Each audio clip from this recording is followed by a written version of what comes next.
자, 오늘 Try Again 마지막 설교를 함께 나누도록 하겠습니다. 오늘 설교 제목은 독수리는 날면서 뒤를 보지 않는다 하는 제목으로 함께 하나님 말씀 나누도록 하겠습니다. 꽤 오래전에 이 인터넷에 올라왔던 고민이에요. 뭐 아주 많이 알려진 고민이니까 누가 고민을 올렸는지는 몰라요. 근데 하여튼 이런 고민이 있었어요.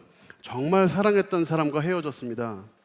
자포자기한 상태로 3개월을 보냈는데 그 사이에 몸무게가 10kg이나 늘었습니다. 그런데 그 남자에게서 전화가 왔습니다. 다시 만나고 싶다고. 저 어떻게 하면 좋아요? 자, 이런 질문이 인터넷에 있었는데 거기에 대해서 이제 댓글을 사람들이 이제 달았죠. 말하자면 이제 아마추어 전문가들이죠. 이런 분들이 이런 해결책을 달았습니다. 밤에만 만나면 되잖아요. 안개라도 끼는 날이면 금상첨화겠죠. 이렇게. 거기에 대해서 이제 다른 분이 이렇게 댓글을 달았어요. 일식이나 월식 때도 좋습니다. 이렇게. 이런 다른 여러 해결책들이 있겠죠. 근데 또 다른 해결책을 보니까 이렇게 얘기해 주래요. 이렇게 이야기해 주세요. 이게 다 널 그리워한 흔적이야. 다시는 내가 이런 흔적을 갖게 하지 마. 이런 흔적 갖고 계신 많이 계시네요, 여기도. 이런 것들, 이런 질문들을 이렇게 보면 사실 되게 일상적이죠. 우리 젊은 시절에 누구가 만나고 헤어지고 이런 것들 일상적인 일이잖아요. 이거 또 다른 얘기인데 약 열흘 전이죠. 우리 김대경 목사님 방금도 이렇게 조금 불편한 모습으로 이제 올라오셨는데 이제 많이 좋아지셨죠. 근데 차에 치이셨어요. 길에 가다가 이제 차에 치이셨는데 제가 이제 그때 맥에서 이제 원투원을 하고 있었거든요. 이제 막 시작하려고 하고 있었는데 이제 어느 청년이 저한테 전화기를 건네주면서 목사님 받아보세요.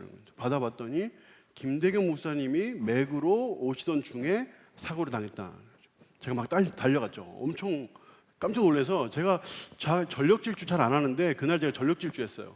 그래서 막 달려가가지고 봤더니 119 앰뷸런스 와 있고 김대영 목사님이 이제 건널목에서 한 1m 정도 떨어진 곳에서 이렇게 뭐 누워 계시고 막 들것에 막 실으려고 하는 그런 찰나. 그래서 정말 이런 경우는 처음이어가지고 어떻게 되지 막 고민하고 있는데 들것에 실려서 이제 구급차에 딱 실었는데 갑자기 김대영 목사님이 배 목사님 네네 목사님 왜요? 뭐 달려갔더니 김대영 목사님이 마지막 하신 얘기가 저 제자반 모임 못 간다고 알려주세요. 그러시는 거예요. 근데 머리끝부터 발끝까지 그냥 오로지 앞으로를 가득 차 있어가지고 제자반에서 아마 제자반 모임을 맥에서 하려는 것 같아요. 근데 하려는 중에 못 가니까 좀 본인이 아파가지고 지금 이 사람이 중래 만에 이러고 있는데 막 제자반 못 간다고 얘기해달라고. 그래서 제가 병원에 뒤따라갔죠. 병원에 이제 갔는데 이제 그날 이제 사고 차량 운전하신 분도 같이 왔고 했는데 이분이 김대경 목사님이 웃으면서 괜찮다고 자기도 이런 실수 한다고 걱정하지 말라고 이러는 거예요. 그래서 거의 뭐 이제 죽어가듯이 누워 있는 사람이 굉장히 원하게 웃으면서 사고 차량을 운전하신 분한테 그렇게 얘기를 해주니까 한 명의 천사가 누워 있는 것 같아요. 너무 아름다운 광경을 제가 거기서 봤어요. 김대영 목사님의 이제 모습을 보면 이제 천사로 보기 참 쉽지 않은데 오늘 그날 제가 천사로 봤어요. 천사 같더라고 진짜. 너무 멋있는 분이에요. 우리가 보세요. 누구랑 이렇게 만나서요 헤어질 수도 있고 또 운전하다가 사고 낼 수도 있고 사고 당할 수도 있고. 근데 그러면 다시는 누구 만나면 안 돼요? 실패했으니까 다시는 누구 만나면 안 돼요? 아니면 차량 운전하면 안 돼요? 사고 한번 났다고? 그런 거 아니잖아요. 길 가다가 사고 당했다고 길을 이제 걸어 다니면 안 돼요? 무조건 다른 걸로 보호 장비를 갖추고 막 조심조심 다녀야 돼요? 그런 거 아니라고요. 사람마다 이제 실패가 있고 뭔가 이런저런 삶의 어려움들이 있을 수 있는데 그런 상황 속에서 분명히 그 실패는 실패지만 그걸 딛고 일어나고 또 새로운 방향으로 나아가는 방향들이 우리에게 필요한 거예요. 근데 이건 중요한 것 같아요. 실패에 대해서 내가 어떻게 반응하고 있느냐, 이건 중요한 것 같아요. 내가 실패에 대해 어떻게 반응하느냐. 어떤 책에 이런 내용이 있어요. 새가 있는데 이 새가 돌을 사랑해요. 돌을. 그래서 돌을 항상 골라서 이렇게 가져다가 항상 갖고 다니기를 원해요. 갖고 다니기를. 근데 돌을 쉽게 가져 다닐 수 있나요? 그래서 이제 봉지에 넣어가지고 한쪽 다리에 메고 또 좋아하는 돌 모아다가 한쪽 다리에 또 메고 날개에 메고 이러니까 날 수가 없는 거예요. 새가. 그러니까 날 수가 없으니까 굶어서 죽었대요. 그리고 쓸데없는 돌들만 남았다는 거예요. 이 작가는 이 도를 뭐라고 했냐면 과거의 실패, 과거에 있었던 일들을 그렇게 묘사를 했어요. 그래서 이 시인이 뭐라고 얘기하냐면 새는 날아가면서 뒤돌아보지 않는다. 뒤돌아보는 새는 죽은 새다. 이렇게 이야기를 했어요. 성경은 실패에 대해서 뭐라고 이야기할까요? 우리가 이미 봤던 말씀이지만 잠언 24장 16절 말씀에 이렇게 말씀이 있어요. 같이 한번 읽어보겠습니다. 시작. 대저 의인은 7번 넘어질지라도 다시 일어나려니와 악인은 재앙으로 말미암아 엎드려지느니라. 하나님의 백성에게, 하나님의 백성, 상대적으로 의인, 하나님을 따르고자 하는 그 백성, 그런 백성에게 실패는 하나의 과정일 뿐이에요. 7번 넘어졌으면 8번 일어나서 하나님의 뜻을 이루고 하나님의 일을 하고, 이것이 바로 하나의 과정이죠. 결론이 아니에요. 끝이 아니에요. 실패는 하나의 과정이에요. 그러니까 항상 다시 일어날 수 있도록 주님은 우리에게 새로운 힘을 주시고 다시 일어나서 하나님의 뜻을 이룰 수 있도록 그렇게 이끄신단 말이죠. 그런데 실패를 경험할 때마다 우리 마음속에 항상 드는 마음이 있어요. 나는 안 되나 보다, 나는 못하나 보다, 이런 생각이 든단 말이에요. 근데 이런 생각을 들 때 반드시 기억해야 될 건 남들이 판단하는 나, 세상에 판단하는 나, 이게 아니라 하나님께서 나를 어떻게 보시고 어떻게 판단하는지, 그거를 기억하고 그것을 하나의 기반으로 삼는 것, 그것이 자존감이라고 말씀드렸어요, 지난주에. 자존감이라는 것은 사회에서 자존감이라고 이야기하는 것이 있지만 성경적 자존감, 하나님께서 나를 어떻게 보시는가, 나를 어떤 존재로 만드셨는가 하는 사실을 기억하는 것, 바로 그것을 기반으로 실패를 이겨나가는 것이 진정한 자존감의 강자라고 말씀드렸죠. 그래서 제가 지난주에 7가지를 말씀드렸어요. 한번 보여주세요. 네, 제가 지난주에 말씀드렸던 7가지입니다. 하나님께서 우리를 특별한 뜻을 가지고 창조하셨다. 그리고 우리를 죄에서 구원하셨다. 예수 그리스도의 놀라운 사랑을 통해서. 그리고 주님은 우리를 항상 보호하시고 단순히 보호하실 뿐만 아니라 우리를 존귀하게 여기시고, 존귀하게 여기실 뿐만 아니라 사랑하시고 우리를 고난과 어려움이 혹시 있거나 상처 입었거나 하면 회복시키셔서 우리의 기도를 응답하셔서 하나님의 뜻을 이루도록 하시는 하나님의 놀라운 계획이 우리 가운데 있다는 거예요. 이런 7가지가 우리 가운데 있다. 이것이 우리에게 있어서 만약에 우리가 새라면 날개에 해당하는 거예요. 7가지. 기본적인 저 7가지의 자존감 안에서 우리가 생각을 하고 또 목표를 세우고 해야 되겠죠. 근데 아마 여러분 중에 이렇게 생각하는 사람이 있을 거예요. 하나님만 날 그렇게 생각하면 뭐예요? 세상 사람들이 날 그렇게 생각 안 하는데. 그렇게 생각할 수 있죠. 하나님은 날 존귀하다고 여기면 뭐예요? 세상이 날 존귀하다고 안 보는데. 이렇게 생각할 수 있죠. 근데 여러분 잠언 3장 3, 4절 한번 보세요. 인자와 진리, 인자라는 건 주님의 사랑을 의미합니다. 진리는 주의 말씀을 의미하죠. 하나님의 사랑과 주의 진리, 주의 말씀을 그 가운데 떠나지 말고 내 목에 메고 내 마음판에 새기면 어떻게 된대요? 하나님 앞과 사람 앞에서 은총받고 귀중히 여김 받는다. 그러니까 하나님의 존귀 여기심, 하나님의 아까 말씀드렸던 그 7가지, 창조하시고 구원하시고 보호하시고 존귀하게 여기시고 사랑하시고 또 회복하시고 기도 응답하시는 거, 이 7가지는 세상 속에서의 인정받는 것과 기본적으로 어느 정도 연결이 되어 있는 거예요. 내가 하나님의 말씀을 따르고 그분의 사랑 안에 거하면 주님은 나를 세상 속에서도 사람 앞에서도 은총받게 하시고 귀중히 여김을 받게 하신다. 그러니까 하나님의 그 자존감 안에서 사는 것은 매우 중요한 거예요. 그러면 우리가 실패를 어떻게 대해야 되는가 하는 거예요. 실패는 우리를 자꾸 넘어지게 하고 포기하게 하는 원인이 되는데 왜 실패하게 되는가를 파악해야 돼요. 여러분 요즘 대부분의 이 자기 개발서들은 실패한 거 무시하라고 합니다. 실패한 거 잊어버리라고 해요. 근데 성경은 그렇게 얘기 안 해요. 제가 지난주에 말씀드렸다시피 히스기야 왕이 좋은 일들을 많이 이루었지만 그 사람이 실수한 거 자세하게 기록해놨어요. 열왕기서에서도 기록해놓고 이사에서도 기록해놓고 자세히 기록해놨어요.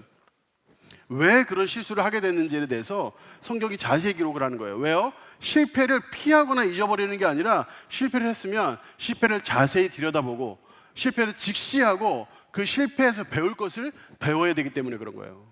성경은 그래서 많은 실패 스토리를 기록해 놓고 있죠. 그래서 제가 지지난주에 왜 실패하는지 원인을 제가 세 가지 부류로 해가지고 7가지 말씀을 드렸어요. 훈련으로 해결할 수 있는 약점들.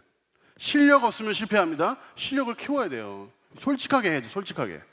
자꾸 운이 나빠가지고 뭐 실패했다 하는 분들은 잘 그 실패를 딛고 일어나지 못하시더라고요. 자꾸 운 나빴다고 하지 말고 솔직히 인정을 해야죠. 실수, 자꾸 뭐 잘못이라고 하지 말고 능력에 실력의 부족이다 인정을 해야죠. 그리고 절박함, 갈망과 열정이 있어야 돼요. 그리고 끈기가 있어야 되죠. 이 세 가지는 훈련을 통해서 이룰 수 있어요. 조금만 더 노력하면 처음에는 요만큼 참을 수 있는 거를 그 이상으로 참게 되고 그 이상으로 견딜 수 있게 된다고요. 계속적으로 훈련하는 것이 필요하죠. 또 순종으로 해결할 수 있는 것이 있어요. 뭐냐면 하나님 말씀에 따라서 확신을 가지려고 하는 거예요. 주의 말씀을 따라가고 그 말씀에서 말씀하고 있는 그것이 무엇인지 그 기반 위에 서면 확신이 생겨요. 아, 이건 반드시 하나님 이루어주신다. 이런 확신이 생긴다고요. 또 용기가 생겨요. 당장 할 수 있다 하면 하나님 분명히 이루어주신다. 하나님 말씀에 순종하는 사람에게 주시는 확신과 용기가 있어요. 또 부흥, 회복을 통해서 해결할 수 있는 것이 있어요. 하나님의 은혜를 해결해야죠. 아무리 용기가 있고 아무리 지혜가 있어도 되게 하시는 하나님의 은혜가 없으면 안 되거든요. 그 하나님의 은혜를 간구해야 된다고 말씀드렸고, 그 은혜는 겸손으로부터 온다고 말씀드렸어요. 하나님 앞에 겸손히 나아가고 주님을 겸손히 찾고 하는 사람들에게 하나님이 은혜를 베푸신다. 또 때때마다 잘못한 것들, 또 기억나는 것이 있으면 회개해야죠. 이런 것들, 이런 약점들이 있다고 말씀드렸어요. 그래서 이런 약점들을 여러분들이 딛고 일어서야 돼요. 오늘 성경에 보면 독수리라고 우리를 표현했어요. 그렇게 은유적으로 표현했어요. 독수리가 날개쳐 오르는 것처럼 너희가 날아오를 것이다. 독수리로 번역했거든요. 독수리로 설명을 했거든요. 과거를 통해서 배울 것들은 배우는 게 필요하지만 독수리가 날아오르려면 뒤를 쳐다보면 안 돼요. 날아올라야죠. 배울 것들은 충분히 배워요. 잘못한 것에 대해서, 실수한 것에 대해서 회개할 거 회개하고, 청산할 거 청산하고, 솔직하게 다 배우고, 그러고 나서는 뒤돌아보지 말고 날아올라야죠. 주님을 향하여 날아올라야 돼요. 자꾸 과거를 현재화해서 과거에 있었던 일을 자꾸 현재로 갖고 와가지고 자꾸 그 현재화해서 자꾸 쳐다보면 그 실패는 과거의 실패가 아니라 지금의 실패가 또 되는 거예요. 계속 내 발목을 잡고 계속 나를 더 힘들게 해요. 그런데 그것을 보내줘야 돼요. 보내줘야 돼. 과거는 과거로서 보내줘야 돼요. 갈 수 있도록 보내줘야 된다고. 그걸 자꾸 붙들고 있으면 안 돼요. 여러분, 벌써 지금 1월 19일이에요. 내일이면 20일이거든요. 여러분, 1월 19일이 365로 나누면 어떻게 되는지 알아요? 여러분, 지금 1년에 얼마나 지나왔는지 알아요? 1년에 벌써 20분의 1이 지나왔어요. 여러분, 지금 1월 첫날부터 지금까지의 그 시간의 감각을 한번 생각해 보시고, 이 감각이 19번 정도 지나면 1년이 다 가는 거예요. 지금 벌써 시간이 빨리 흐르고 있어요. 그러니까 이런 시간 동안에 과거에 매여가지고 날지 못하는 우를 범하면 안 된다고요? 우리는 날아올라야 되니까, 2020년. 오늘 말씀을 통해서 우리가 보고 싶은 건, 이사야가 지금 현재 희망의 노래를 부르고 있는데 그 희망의 노래의 근거가 뭐냐 하는 거예요. 우리도 2020년을 바라보면서, 물론 2019년에 좋고 안 좋고 하는 여러 가지 일들이 있겠지만 그 모든 상황 속에서 과거를 내려놓고 날아올라야 되는데, 이 날아오를 때 이 희망으로 날아올라야 되는데 이사야는 어떻게 날아오를 수 있었는가 하는 것을 우리가 오늘 말씀을 통해서 보고자 하는 거예요. 이사야가 지금 어떤 상황이 있는지 여러분 잘 아시죠? 지금 지난주에 말씀드렸다시피 히스기야가 너무너무 정치를 잘했어요. 하나님 앞에 돌아가고 종교 개혁을 이루어서 종교를 바로 세우고, 또 아말렉이 막 쳐들어왔을 때 믿음으로 이기고, 또 자기가 병에 들었을 때 그 병에 대해서 기도해서 15년이나 그 수명을 연장받고 정말 잘했단 말이에요. 그런데 바벨론 거기서 사신을 보내가지고 축하합니다, 뭐 병난 거 축하합니다 이렇게 사신을 보냈더니 이 히스기야가 완전히 교만해져가지고 무기고 다 보여주고 보물 창고 다 보여주고 이러면서 이 국가의 기밀을 다 누설했어요. 그때 하나님께서 그의 교만함을 보시고, 하나님을 의지해서 이긴 것인데 마치 자기가 다 이룬 것처럼 그렇게 교만한 것을 보시고 하나님께서 바벨론을 통하여 너희가 멸망당할 것이다, 바벨론을 통하여 너희가 이 포로로 잡혀가게 될 것이다, 이런 것들을 예언하시죠. 그러니까 이사야가 이것을 훤히 들여다보면서, 아, 이 나라가 망할 것에 대해 알고, 그리고 그것에 대한 하나님 앞에 기도하여 희망의 노래를 부르는 장면이 40장부터 쭉 이어져요. 우리가 지난주에 봤던 게 43장인데 오늘은 40장 말씀을 함께 읽었어요. 거기 보면 오늘 27절에 보면 이런 말씀이 나오죠.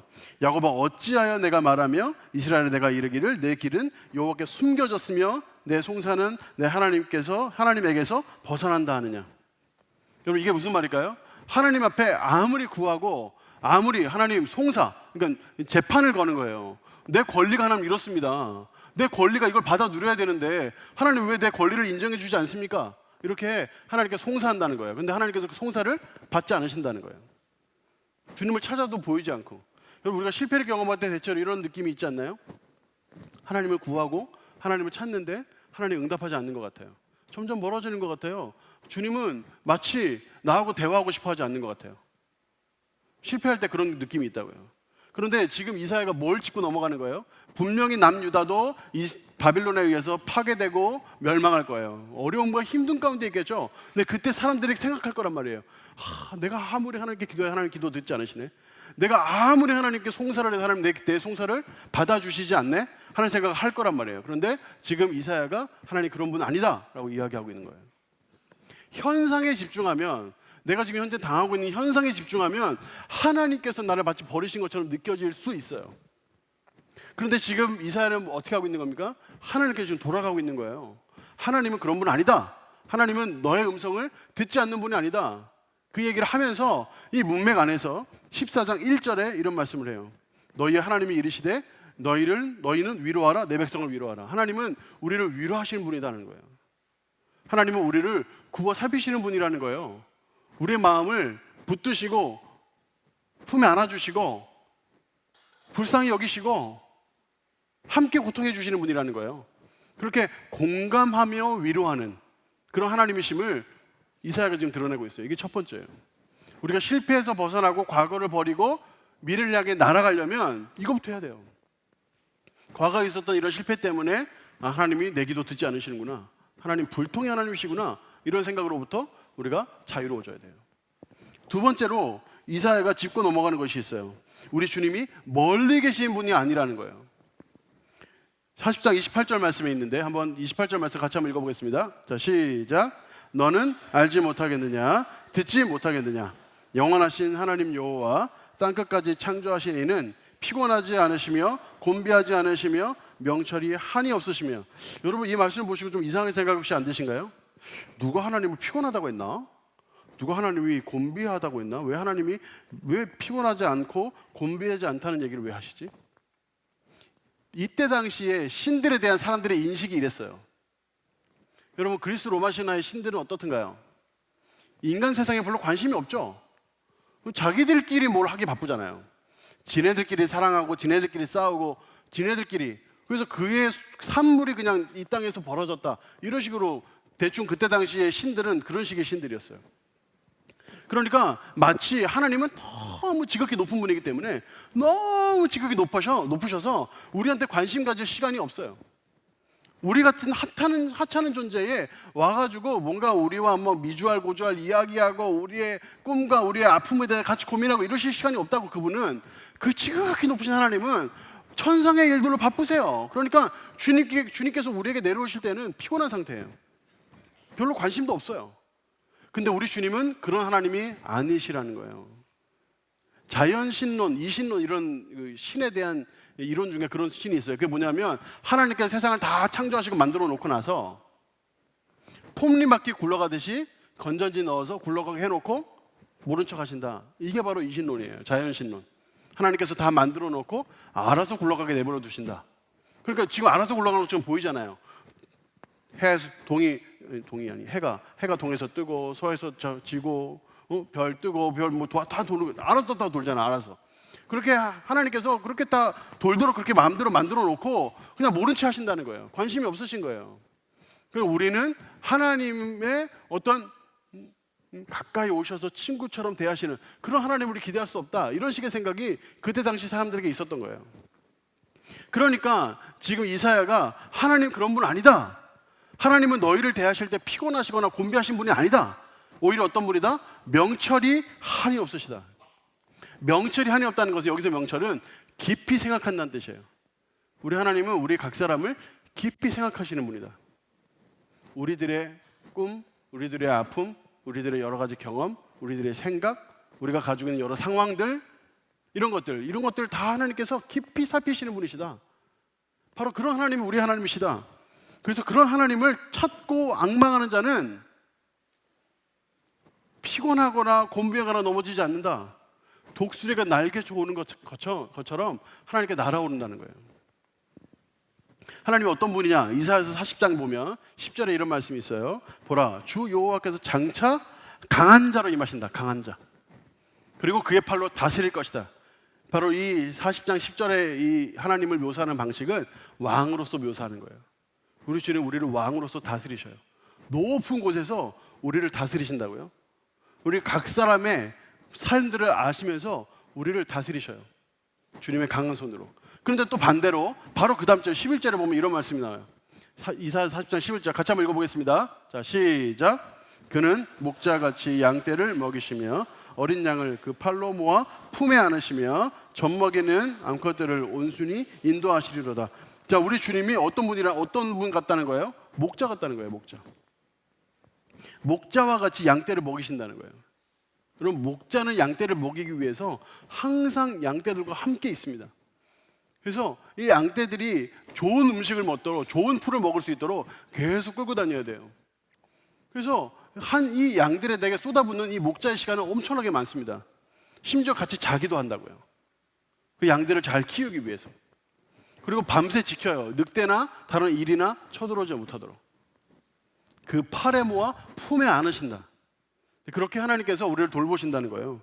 그런 하나님께서 우리가 주님을 악망한다는 건 주님을 기다리고 주님을 바라고 주님을 계속 찾고 이런 걸 악망한다고 하는 거예요. 주님을 계속 악망하고 주님을 찾으면 주님께서 우리로 피곤치 않게 하시고 일어나게 하시고 걷게 하시고 뛰게 하시고 독수리가 마치 날개쳐 튀어오름과 같이 주님을 향하여 세상을 향하여 날아가게 하신다는 거예요.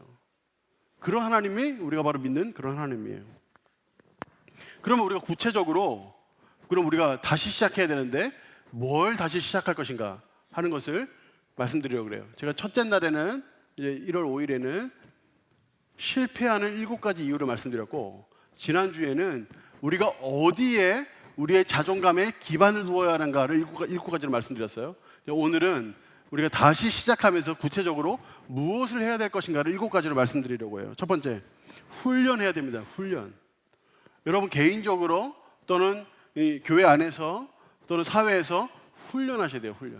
훈련할 때 뭘 목표로 삼냐면 나의 영적인 근육을 키워내는 것을 훈련하셔야 돼요. 여기서 겉으로 보기에는 말짱한데 영적인 근육이 너무너무 약한 사람들이 많아요. 왜 그럴까요? 약하게 태어나서가 아니에요. 훈련 안 해서 그래요. 훈련해야 돼요. 영적인 근육을 훈련하는 핵심이 뭘까요? 요한복음 15장 4절입니다. 마치 가지가 포도나무에 붙어있지 아니하면 스스로 열매를 맺을 수 없는 것, 바로 이것이 영의 근육을 키우는 비결이에요. 예수 그리스도께 딱 붙어 있어야 돼요. 그분께 붙어 있으면 그 생명의 원천이신 예수 그리스도의 생명이 내 안에서 움직여요. 약동한다고요? 그것이 내 안에서 열매 맺혀요. 주님의 생명이 내 안에 넘쳐서 그것이 내 안에 가득하고 그것이 어느 순간 가득 차서 분출을 하면 바로 그것이 열매가 되는 거예요. 그러니까 주님의 그 생명력을 받아 누리려면 그 예수 그리스도께 딱 달라붙어 있어야 돼요. 그분으로부터 생명을 받아서 누리는 삶을 꾸준히 살아야 한다고요. 그러니까 여러분들이 어떻게 예수께 붙어 있을 수 있는가 한번 고민해 보라고요. 이것이 바로 여러분의 영적인 근육을 키우는 방법이에요. 또 우리가 해야 될 게 뭐냐면 여러분의 생각의 틀을 성경적으로 꾸준히 바꿔나가는 거예요. 잠언 4장 23절 말씀에 보면 이런 말씀이 있어요. 자, 같이 한번 읽어보겠습니다. 시작. 모든 지킬 만한 것 중에 더욱 내 마음을 지키라. 생명의 근원이 이에서 남이니라. 자, 여러분 내 마음을 지키래요. 다른 어떤 거 다 지켜야 되죠. 모든 걸 다 지켜야 되지만 그 중에 한 가지 지켜야 한다면 마음을 지키래. 마음. 저 마음이 우리 마음속에 있는 생각의 틀을 의미하는 거예요. 생각의 틀. 생각을 만드는 생각 공장. 생각의 공장이 바뀌어야 생각이 바뀌고 생각이 바뀌어야 느끼는 게 달라져요. 느끼는 게 달라지면 행동하게 되고 행동하면 그것이 습관이 되고 습관이 바르면 그것이 내 인생이 되고 인격이 되는 거예요. 그렇게 내 삶을 계속 바꿔나가는 그 핵심이 뭐냐면 생각의 틀을 바꾸는 거예요. 여러분의 생각의 틀을 여러분이 바꿀 수 있어요. 제가 아무리 이야기를 해도 여러분의 생각의 틀에 무슨 뭐 영적인 거야, 나 지금 내가 당장 내 눈앞에 필요한 것들이 있는데, 이렇게 생각하는 사람들은 그 생각의 틀에 딱 갇혀가지고 내가 아무리 영적인 것이 중요하다고 이야기해도 다 튕겨내죠. 그 생각의 틀이에요, 그게. 여러분 가지고 계신 생각의 틀. 근데 여러분 이 생각의 틀을 바꾸려면 하나님 말씀을 체계적으로 차곡차곡 배우는 시간이 필요해요. 그러면 내 안에 차곡차곡 논리적으로 배우는 체계적인 하나님 말씀이 하나의 생각 덩어리를 내 머릿속에서 유지를 하면서 그것이 전반적으로 나의 다른 생각의 틀에 영향을 미쳐요. 그래서 하나님 말씀을 배운다고 가지고 그 사람이 당장 완전히 이상한 다른 새로운 사람으로 바뀐다기보다는 그 사람이 지속적으로 하나님 말씀에 영향을 받기 때문에 점차적으로 하나님이 생각하는 방식대로 생각하게 되고 하나님이 느끼는 방식대로 느끼게 되면서 행동이 바뀌고, 행동이 바뀌니까 습관이 바뀌고 인격이 바뀌고 인생이 바뀌는 것으로 가게 되는 거예요. 그러니까 하나님과 딱 달라붙어 있으면서 체계적인 말씀을 차곡차곡 배워야 돼요. 아무리 교육과 훈련 뛰어들려고 아무리 얘기해도 안 뛰어드는 경우가 있어요. 왜요? 나는 바쁘다 하는 생각의 틀에 갇혀있기 때문에 그런 거예요. 근데 이거보다 또 바쁜 게 어디 있냐고요. 이거보다 여러분 생각의 틀을 바꾸는 것보다 바쁜 게 뭐가 있어요. 훨씬 더 중요한 거예요. 그게 훨씬 더 바쁜 거예요. 그러니까 여러분의 생각의 틀을 바꾸기 위해서 시간을 내셔야 돼요. 훈련에 뛰어드셔야 되고 교육받으셔야 돼요. 또 우리가 뭘 훈련해야 되는가? 몸의 근육을 훈련해야 돼요. 몸의 근육. 몸의 근육을 훈련하는 것은 단순히 이제 복근을 만들기 위해서가 아니에요. 우리 청년 중에 한 분은 아침에 일어나자마자 플랭크를 한대요. 플랭크를 하면서 간절히 기도한대요. 주여 복근을 주시옵소서. 간절히 기도한대요. 굉장히 훌륭한 습관이라고 생각해요. 여러분 운동해요. 운동해야 돼요, 여러분. 몸의 근육을 키워야 돼요. 근데 건강을 키우는 이유가 뭐가 있어요, 여러분? 제 아버지는 항상 저한테 이렇게 얘기했어요. 운동하라고. 왜 운동해야 되냐면 운동을 해서 몸에 자신감이 생기면 인생에 자신감이 생긴대요. 그러니까 운동하라고. 운동하면 내가 내 몸에 자신감이 생기면 인생을 살아가는 데 있어서, 사람을 대하는 데 있어서, 어떠한 일을 함에 있어서 자신감이 생긴대요. 그러니까 운동하라고. 운동해야 돼요, 여러분. 지금 벌써 금년 시작한 지가 벌써 19일이 지났는데 헬스장 끊어놓고 안 가시는 분들, 저도 굉장히 기부를 많이 하는 편인데 헬스장에 해놓고 잘 안 가죠. 근데 저는 집에서 계속 꾸준히 운동해요. 여러분도 운동해야 돼요. 여러분 이렇게 운동하면 뭐가 자라는지 아세요, 여러분? 이걸 운동하면 끈기가 자라요. 몸을 운동하는데 끈기가 자란다니까? 끈기를 가지고 하나님께서 뭔가 나에게 비전을 주시고 뭔가 주셨으면 그걸 끝까지 밀어붙이는 힘이 필요하잖아요. 근데 그것을 기르려면 영적인 훈련도 필요한데 동시에 건강의 훈련이 필요해요. 몸의 근육을 키워야 돼요. 그래서 운동해야 돼요, 운동. 이건 훈련을 통해 가능한 거예요. 자, 여러분 끈기가 뭐냐라고 했을 때 헤로드 셔먼은 이렇게 얘기했어요. 한번 보여주세요. 내가 옳다고 알고 있는 한 내가 결코 포기하지 않는다. 이게 바로 끈기입니다, 끈기. 이거는 마음으로도 물론 필요하지만 육체로도 체력이 대할 수 있는 거예요. 두 번째, 내가 끝까지 붙잡고 늘어지면 모든 것이 잘 될 것이라 믿는다. 이게 바로 끈기라고, 끈기. 이런 믿음을 가지려면 몸의 건강이 따라줘야 돼요. 세 번째, 나는 역경 앞에서 실망하지 않고 용기를 낼 것이다. 나는 누구도 내 목표를 이루지 못하도록 협박하거나 만류하지 못하게 할 것이다. 나는 모든 신체적인 장애와 결함을 극복하기 위해 싸울 것이다. 나는 내가 원하는 것을 이루기 위해 노력하고 또 노력할 것이다. 성공하는 모든 사람들이 다 좌절과 역경과 싸워야 한다는 것을 알고 나는 새로운 믿음과 결단을 내릴 것이다. 나는 어떤 장애물처럼 보이는 것에 부딪혀도 실망하거나 절망하지 않을 것이다. 이게 바로 끈기입니다, 끈기. 이런 끈기를 가지려면 육체적으로 몸이 살아있어야 돼요. 그러니까 이거 두 가지를 꼭 하셔야 된다고. 훈련하셔야 돼요, 훈련. 두 번째, 제가 여러분에게 말씀드리고 싶은 건 부흥하라고 말씀드리고 싶어요. 부흥. 여러분 지금 TRY, 트라이의 앞자를 따서 지금 계속 설명하고 있는 중이에요. 여러분들이 기억하고 외우기 쉽게. 회복해야 된다는 뜻이죠. 회복. 다시 살아나야 한다. 부흥해야 한다. 그 첫 번째가 뭐냐면 꿈입니다. 꿈. 꿈을 꾸며 부흥을 도모해야 돼요. 여러분 삶에 꿈을 꾸며 회복을 도모해야 돼요. 자, 꿈에는 보통 두 가지가 있어요. 이거 자꾸 헷갈리는데 잘 보세요. 첫 번째는 미션이라는 게 있고 사명이죠, 사명. 미션이라는 게 있고 두 번째는 비전이라는 게 있어요. 사명이라는 건 뭐냐면 내가 일평생에 어떤 목표를 가지고 할 거예요. 이건 내가 일평생 할 거예요. 대구 동신교회로 말하자면 사람을 살리고 키우고 고치는 생명사예요. 이게 대구 동신교회의 사명이에요. 미션. 이건 변하지 않아요. 뭐 내년에 또 변하고 내후년에 변하는 거 아니에요. 이거는 대구 동신교회가 존재하는 한 하나님 사람을 살리고 키우고 고치는 이 생명사역은 계속되는 거예요. 사명. 여러분에게도 이런 사명이 있어야 돼요. 어떤 사명이 있을까요? 제가 이거 지지난주에 말씀드렸어요. 한 번 더 간단하게 말씀드릴게요. 우리에게는 이미 성경에 주어진 사명이 있어요. 청지기 사명이 있어요. 청지기 사명. 생육하고 번성하고 땅에 충만하고 정복하고 다스리는, 우리가 여러분들이 세상 속에 여러분의 분야에서 최선을 다해서 전문가가 되고 그 분야 속에서 여러분을 뭔가를 하고 있으면 그게 세상을 정복하고 다스리는 거예요. 하나님께서 다스리듯이 누군가를 착취하거나 뭔가 파괴하거나 이게 아니라 그 사람도 살고 나도 살고 그 물건도 살고 나도 살고 자연도 살고 나도 사는 방법, 이런 방법, 하나님 다스린다 생각하시고 하나님 다스리는 그 방식대로 여러분이 같이 다스리는 거, 그게 바로 청지기 사명이에요. 두 번째, 생명 누림의 사명이 있어요. 주님께서 우리에게 생명을 주셨는데 어떤 사람은 생명을 뭐 1%, 2%밖에 못 누려요. 근데 어떤 사람은 10%, 20%, 30%, 50%, 100% 누린다고요. 하나님 주신 생명을 누리고 더 풍성히 누리는 게 우리 사명이에요. 그러니까 하나님의 생명을 누리기 위해서는 뭘 해야 되나 생각해 보라고요. 세 번째, 열매 맺음의 사명이 있어요. 우리는 하나님 앞에 열매 맺는 사람으로 창조되었어요. 그러니까 하나님 앞에 쫙 붙어 있어가지고 예수 그리스도로 진액을 받아들여서 살아가면 분명히 하나님께서 우리에게 열매를 주신다고요. 또 네 번째, 다음으로 넘겨주세요. 복음 전파의 사명이 있어요. 우리는 어디에 가나 복음을 전할 사명이 있어요. 그럼 여러분이 하는 그 일이 복음 전하는 게 맞다 있다, 그럼 하나님의 뜻이라고 생각하고 구체적으로 계획을 세워서 나가면 돼요. 생명사역의 사명, 이것은 앞에 말씀드렸던 네 가지가 다 포괄되는 거죠. 예수님께서 하셨던 사역, 마을에 두루 다니시면서 가르치시고 복음을 전하시고 고치시는 일, 그 우리가 하는 일이에요.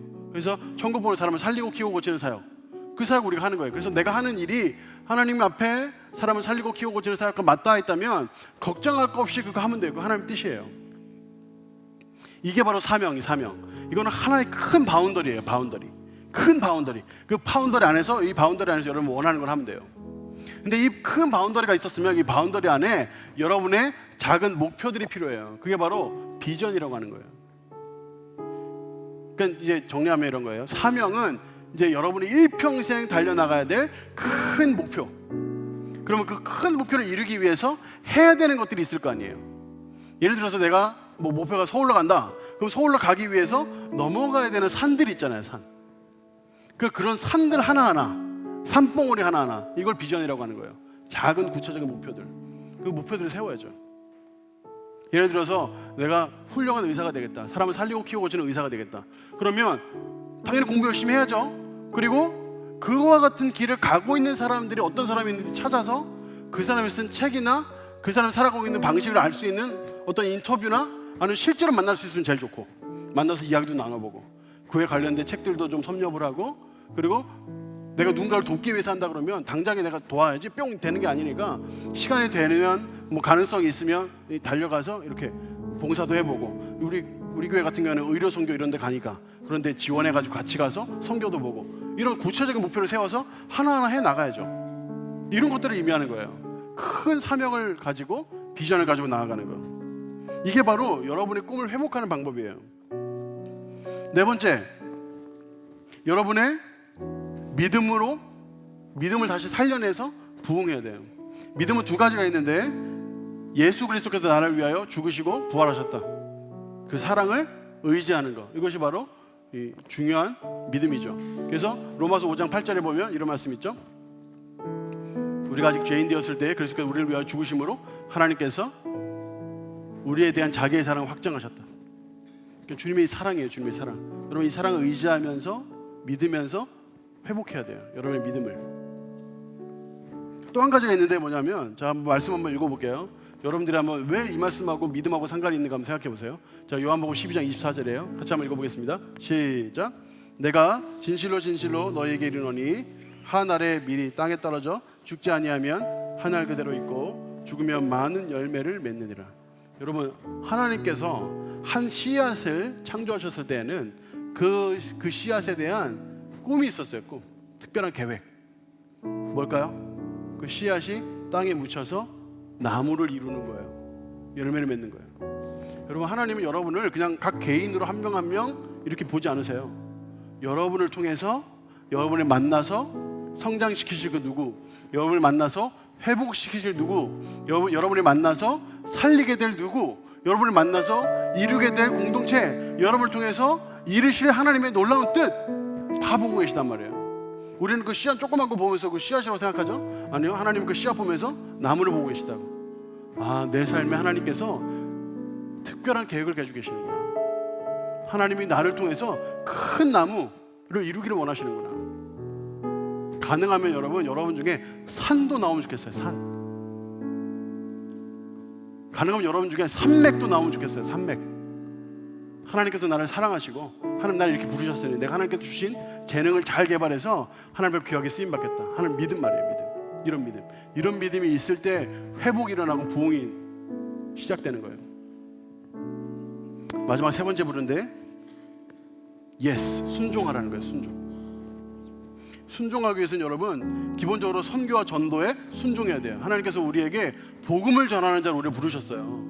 여러분이 원치 않든 원하시든 원하지 않든 하나님께서 여러분들을 복음 전하는 자로 부르셨어요. 여러분 복음 전해야 돼요. 복음. 우리 아포스는 포유 예배를 2달에 한 번씩 계속 드리잖아요. 그러니까 1월 달은 이제 설 연휴가 있어서 못 드리지만 3월부터 꾸준히 드릴 거거든요. 그럼 여러분 뛰어 드셔야죠. 친구들한테 얘기해서 포유 예배 또 오도록 이끌어 주셔야죠.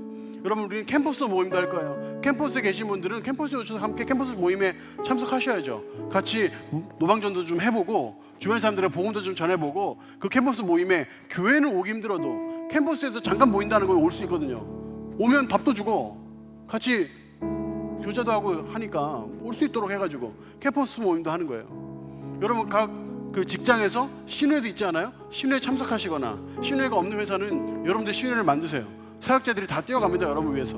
여러분들이 단 2명만 3명만 모여서 예배 드린다고 하면 여러분 우리 다 뛰어가요. 그래서 여러분들을 위해서 예배 인도해드리고 함께 기도해드리고 또 같이 필요한 것들을 의논하고 한다고요. 여러분 그렇게 선교와 전도에 뛰어드시는 거예요. 여러분이 하시는 일이에요. 순종이에요. 순종. 또 단기 선교나 해외 비전 트립 이런 데도 같이 뛰어들어서 같이 섬기고 배우고 하는 것들, 이런 것들이 다 순종입니다. 또 예배에 순종해야 돼요. 순종. 예배에 순종해. 예배. 여러분 예배가 기본이에요. 기본.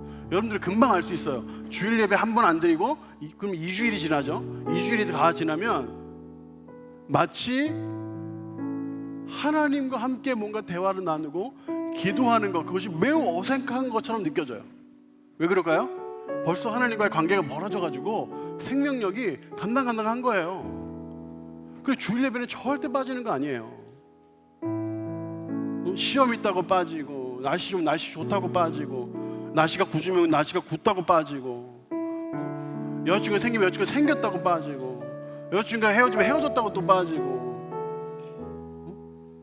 이런 식으로 여러분 예배를 드리면 성장할 수가 없어요. 생명을 누릴 수가 없어요. 예배에 순종해야 돼요. 예배. 주일 성수해야 돼요. 주일 성수. 어떻게든지 간에 하여튼 예배를 드리려고 애를 써야 되고 그러나 어떻게든지 간에 예배자를 지키려고 애를 써야 돼요. 그래서 계속적으로 여러분 예배 나오셔야 돼요. 그리고 여러분 봉사 사역하셔야 돼요. 봉사 사역. 봉사하거나 사역하는 것에 순종하셔야 돼요. 사랑방언들은 가장한테 자꾸 뭔가 받으려고만 하지 말고 가장들을 위해서 봉사하셔야 돼요. 가끔가다 이런 분들이 있어요. 너는 가장이잖아. 네가 해, 네가 이렇게 생각하는, 이렇게 얘기하는 사람들도 있어요. 큰일 나요. 머리 박아야죠. 그러면 안 돼요. 그 사랑방 안에서 나도 봉사 사역해야 돼요. 가장을 위해서 또 다른 사랑방을 위해서 봉사 사역해요. 그게 시작이에요. 꼭 무슨 직함이 있고 뭔가 이름이 있어서 하는 거 아니에요. 섬기는 거예요. 섬기는 거. 이렇게 여러분 순종하면 여러분 2020년이 날개를 달고 튀어오르는 독수리처럼 여러분이 창공을 활보할 수 있어요. 여러분의 삶에 놀라운 일이 벌어질 수 있어요. 시간이 많이 갔는데 한 가지만 이야기하고 마칠게요. 여러분 이국종 교수라고 요즘 TV에 많이 나오죠. 요즘 이게 어느 병원장님하고 이렇게 그 힘싸움을 많이 하시더라고요. 저는 이분이 지금 막 이런 서로 이제 분쟁하는 중에 어느 한쪽이 맞다 뭐 이렇게 이야기하기는 좀 조심스러워요. 근데 지금 언론이나 모든 면에서 이국종 교수가 생명을 중시하고 어떻게든지 간에 이제 사고 당한 사람들도 상처 입은 사람들을 치료하기 위해서 이렇게 애를 쓰는데 그게 사실 병원에 돈이 안 되니까 병원장이 그런 어떤 사회적 기준에 따라서 또 실리에 따라서 자꾸 이국종 교수가 자꾸 하려는 일들을 자꾸 뭔가 방해하거나 브레이크를 걸고 있다 이런 식으로 이제 보도가 되고 있죠. 그래서 저 한쪽 평만 드는 것은 참 어려워. 왜냐하면 우리 안에서도 이제 그쪽에 종사하시는 분들이 많이 계시니까 속사정이야 그분들 더 잘 알지 제가 다 알지 못하니까. 근데 생각이 정말 다르구나 이런 생각을 해요. 이국종 교수는 하여튼 생명을 하여튼 살리는 데에는 자기 돈도 아끼지 않고 막 쓰니까 몇 억 자기 빚이 있대잖아요. 자기 돈도 막 쓰니까 사람을 살리기 위해서는. 근데 대부분의 사람들은 그렇지 않잖아요. 일단 회사가 돼야지 일단 병원에 이익이 있어야지 뭔가 할 수 이렇게 생각을 보통 하니까 이국종 교수가 어떻게 저런 생각을 할 수 있었을까 고민해서 찾아봤는데 그분의 어린 시절에 대해서 찾을 수 있었어요. 그분의 아버지가 한국전쟁 당시에 북한과의 교전 상황에서 한쪽 눈을 잃었대요. 그리고 팔과 다리를 못 쓰게 되어 다쳐서 이제 장애 2급 판정받으신 장애인이셨다는 거예요. 국가유공자. 근데 그때 당시에는 아이들이 그렇게 귀한 거 모르잖아요. 자기 아버지가 전쟁 중에 나라를 지키다가 그렇게 됐는데 뭐 그거 뭐 안 와요 아이들이. 그러니까 애들이 자꾸 놀리는 거예요. 네 아빠 병신이지 이러고 놀린다는 거예요. 눈병신, 다리병신, 팔병신으로 놀린다는 거예요. 그러니까 이 어린 이 국종이가 어디 가서 얘기하기 싫은 거예요. 그래서 아무한테도 얘기 안 했대요. 자기 아버지가 뭐 놀림 받을까 봐. 근데 어느 날 이제 자기가 이제 축농증이 너무 심해가지고 병원에 가서 이렇게 해야 되는 치료를 받아야 되는데 집에 돈이 없는 거예요. 아버지가 일을 못 하시니까 집에 항상 가난했는 모양이에요. 항상 아버지는 한 번씩 술을 드시면 국종이를 앉혀놓고 미안하다 말을 반복하셨대요. 근데 무슨 돈이 있어요. 병원에 가긴 가야 되는데. 근데 그때 당시에 국가유공자라는 어떤 복지 의료 카드가 있는데 그 카드를 들고 가면 치료를 저렴하게 또는 무료로 받을 수 있었나 봐요. 근데 그거를 이제 가지고 이 어린 국종이가 치료받기 위해 가는 거예요. 너무 힘드니까. 치료받기 위해 갔는데 딱 보자마자 이제 간호사들이 딱 얼굴 표정이 딱 바뀌는 거죠. 왜냐하면 무료로 치료해줘야 되거든요. 지금은 이게 다 잘 돼 있을 텐데 그때는 그렇지 않았나 봐요. 그래서 병원이 뭔가 이 책임을 떠안아야 되는 그런 게 있나 봐요. 그래서 병원들마다 다 치료를 안 해주는 거예요. 그 복지카드 가지고 들고 가도 몇 군데를 다녔는데 아무도 안 해주는 거예요. 그 굉장히 어린 마음에 상처를 많이 입었대요. 근데 어느 병원에 갔는데 그 병원의 의사가 이학산 선생님이라고, 그분이 그 의료복지카드를 딱 보고 이렇게 딱 말씀하시더래요. 아버지가 자랑스럽겠구나. 이렇게 딱 말씀하시더니 정성껏 치료를 해주시고 뒤에 이렇게 말을 덧붙이셨대요. 열심히 공부해서 꼭 훌륭한 사람이 되거라. 이국종 씨가 이 경험을 딱 하면서 세상에 이런 의사도 있구나.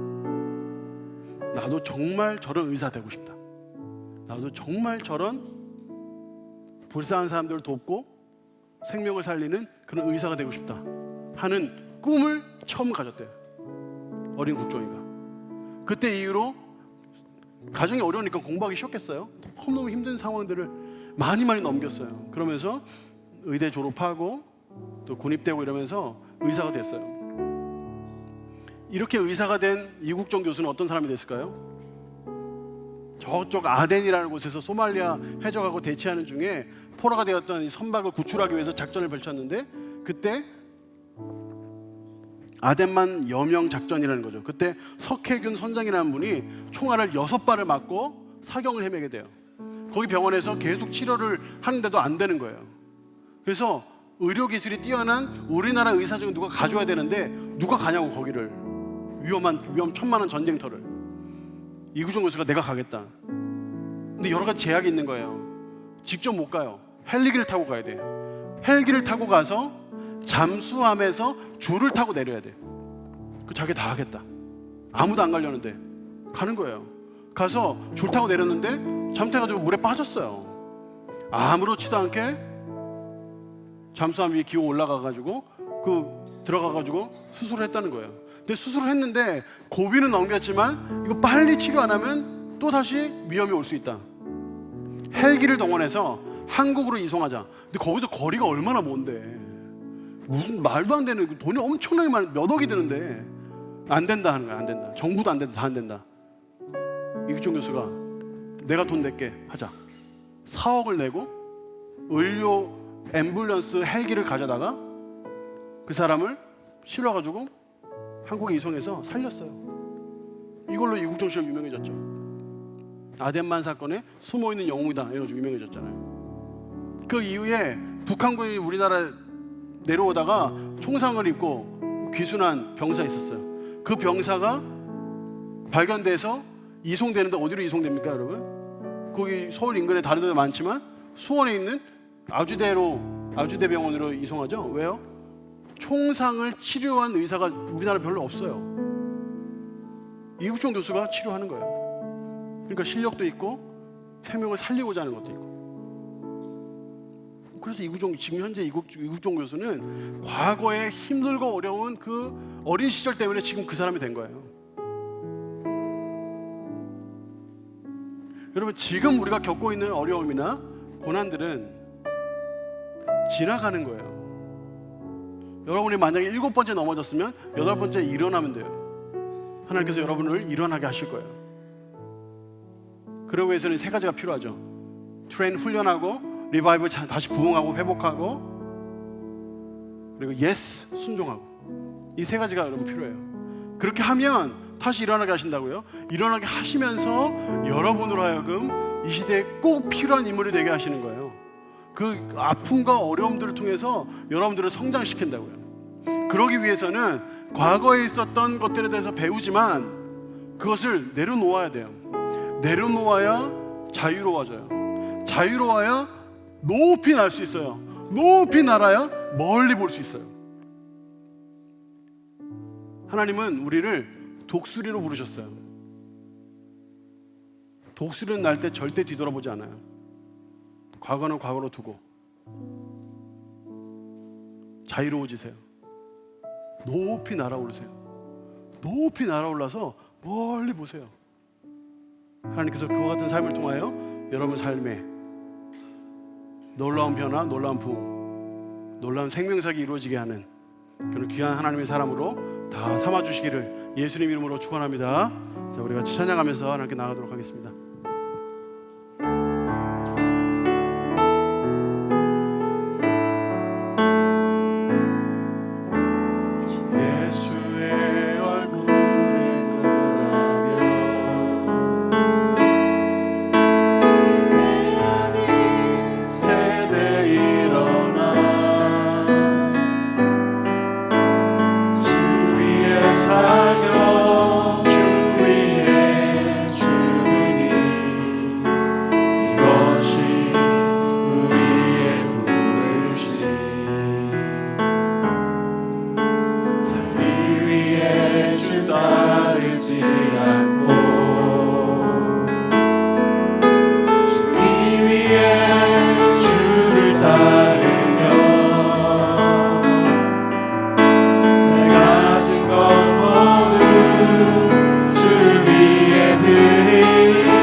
일어나서 다시 한번 찬양합시다. 다시 한번 부흥을 주소서. 주의 나라가 이 땅에 다시 세워지는 그 영광을 우리 보게 하소서. 주 예수의 영광. 한 번 더 처음부터 기도하는 마음으로 찬양합시다. 예수의 얼굴을 구하며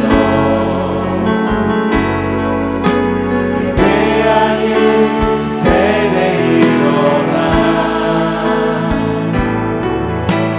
주 위에 살며 주 위에 죽으니 이것이 우리의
한번 부름을 주소서. 주의 나라가 이 땅에 다시 세워지는 그 영광을 우리 보게 하소서. 주 예수의 영광을. 은혜로우신 하나님 아버지, 3주간 하나님 말씀을 함께 나누면서 우리 청년들이 처해 있는 여러 가지 아픔들과 상처들을 마주하게 되었습니다. 이들의 삶 속에 마치 날개가 다 꺾여서 이제 더 이상 날 수 없는 것 같은 느낌을 가진 이들도 있고, 또 여러 가지 실패적인 여러 가지 상황들 속에서, 또 여러 실패의 어떤 경험 속에서 용기를 못 내는 이들도 있습니다. 하나님, 이들이 2020년을 맞이하면서 꺾인 채로 지나지 않게 하시고, 하나님 이들의 마음속에 하나님 용기를 주시고 또 지혜를 주시고 은혜를 주셔서 하나님 맡기신 일들을 감당하는 데 부족함 없도록 하나님이 이들 한 명 한 명을 굽어 살펴주시고 인도하여 주시옵소서. 하나님, 이들에게 주님을 앙망하고 주님을 바라며 주님의 은혜를 사모하는 마음을 이들에게 주셔서 하나님, 이들이 예수 그리스도와 잘 접속되어서 그리고 예수 그리스도의 그 귀하신 그 생명을 받아 누려 만끽할 뿐만 아니라 그것이 분출해서 열매가 되고 그 열매를 통하여 더 많은 사람들을 먹이고, 그래서 한 큰 나무를 이룰 뿐 아니라 산을 이루고 산맥을 이루는 귀한 하나님의 청년들이 다 될 수 있도록 하나님 인도하여 주시옵소서. 여러 가지 어렵고 힘든 상황 속에서도 넘어지거나 좌절하지 않게 하시고, 하나님 주시는 힘을 가지고 7번 넘어졌다면 8번째 다시 한번 일어나서 하나님의 나라를 위하여 달리는 주의 청년들 될 수 있도록 인도하여 주시옵소서. 독수리가 날개쳐 오를 때 마치 뒤를 보지 않고 앞만 보고 달려가는 것처럼 하나님, 우리에게 과거를 통해서 배우게 하시되 날아오를 때에는 하나님을 믿고 주님 바라면서 용기 있게 절벽 위에서 뛰어내릴 수 있는, 날아오를 수 있는 우리가 될 수 있도록 하나님 인도하여 주시옵소서. 우리 삶을 붙드시는 하나님, 지금껏 인도하셔서 이끄신 이 대구동신교 이 70주년처럼 우리의 삶도 끝까지 붙드시고 인도하실 걸 믿으면서 우리의 삶을 주님께 맡겨드리오니 주의 사명 앞에 비전을 세워 하루하루 용기 있게 힘 있게 부지런히 살아나는 우리 청년들 다 될 수 있도록 역사하여 주시옵소서. 감사하며 주님만 바라보고 예수님 이름으로 기도하옵나이다. 아멘. 주님께 영광 박수 올려드리겠습니다.